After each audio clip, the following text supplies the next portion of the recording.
Hello, in front of me I've got Peugeot 5008. In this video I'll tell you about the best equipment and hidden features in this car.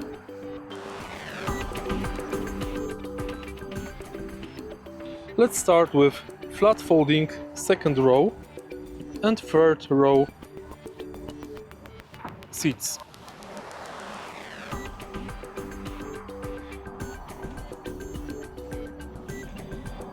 Next, panoramic glass roof.